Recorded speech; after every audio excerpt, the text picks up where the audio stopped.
only 10 to 25% of full system rewrites actually succeed. The Strangler Fig pattern offers a safer alternative, gradually replacing legacy systems without ever shutting them down.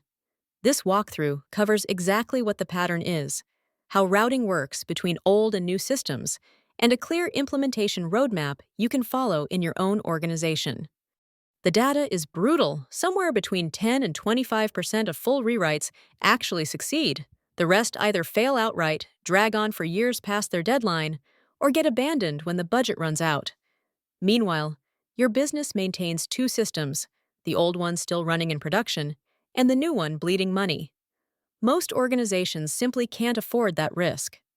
Martin Fowler named this pattern after a plant he observed in Australia. A vine that starts small in the crook of a tree, then slowly grows around its host. Over time, the fig becomes self-sustaining, and eventually the original tree decomposes away. It's the perfect metaphor for legacy modernization. Gradually wrap new functionality around old code until you can safely let those legacy pieces fade away. The pattern works through three components. First, a facade layer intercepts all requests, acting as a traffic controller that routes to either old code or new services. Second, you build new functionality piece by piece, choosing specific features to extract. Third, both systems run side by side during migration. Users experience zero downtime, and you avoid that terrifying all-or-nothing moment where everything must work perfectly on day one. Your facade acts as an intelligent proxy, intercepting every request and making runtime decisions about where to send it. In this payment example, we check whether a customer has been migrated yet. If yes, route to the new service. If not, send them through the legacy path. The key insight: your legacy system never knows the facade exists. All traffic flows through this layer, giving you complete control over migration pace and rollback strategy. Start by deploying your facade layer, your safety net. Day one, it passes everything through to legacy unchanged. No risk, no impact. Next, be strategic about what to strangle first. Don't pick your most complex feature. Choose something with minimal dependencies and clear boundaries. Build that as your first new service. Test exhaustively, then flip the routing switch. You'll learn deployment patterns and iron out issues while stakes are still low. Once your new service is battle-tested, update the facade to redirect traffic, usually just a configuration change. Now comes the critical part. Monitor everything: response times, error rates, resource consumption. Give it at least a few days under real load before declaring victory. Then repeat the cycle. Pick target, build service, test, route, validate, until the legacy system handles zero traffic. That's when you can finally turn it off. A mid-size retailer had a monolithic PHP app that was killing them. Slow checkout, Black Friday crashes, and new features taking months to ship. They applied Strangler Fig strategically. First came the product catalog, the safest starting point. Once stable, they tackled shopping cart, then payments, and finally authentication, the riskiest piece saved for last. 18 months later, the old system was gone with zero downtime. When your new services need to talk to legacy code, you don't want terrible patterns bleeding into modern architecture. The anti-corruption layer sits at the boundary, translating between worlds. Your new service calls a clean async function, and the adapter handles all the ugly SOAP XML nonsense behind the scenes. It's containment strategy. Keep legacy weirdness isolated so your new codebase stays clean and maintainable.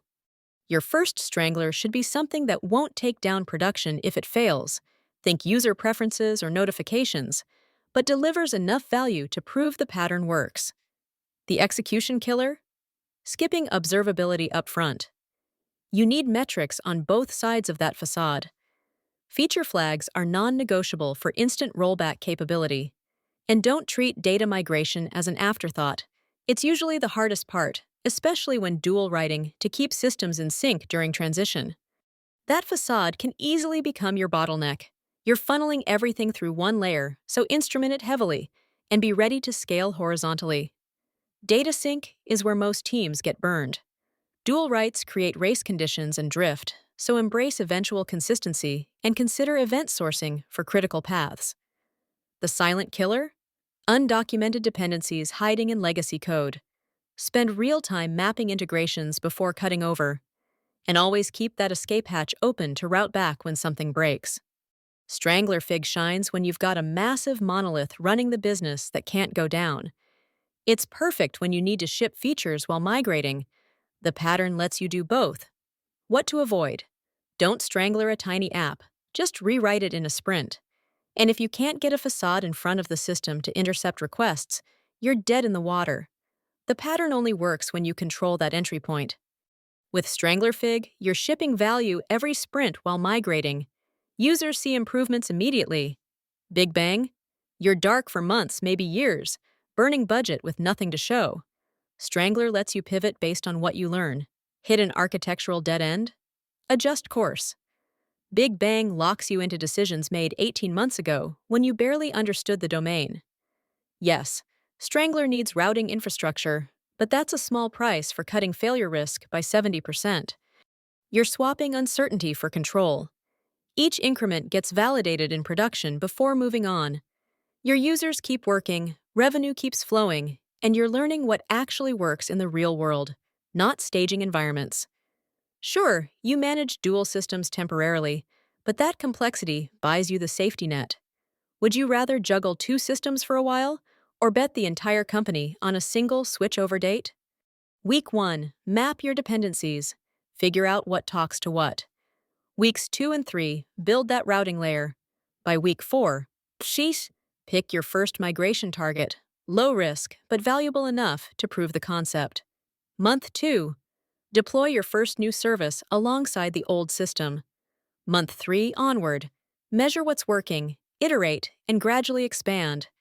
You're not guessing anymore, you're executing a proven playbook. Check the description for links to real implementation examples and the routing strategies that work in production.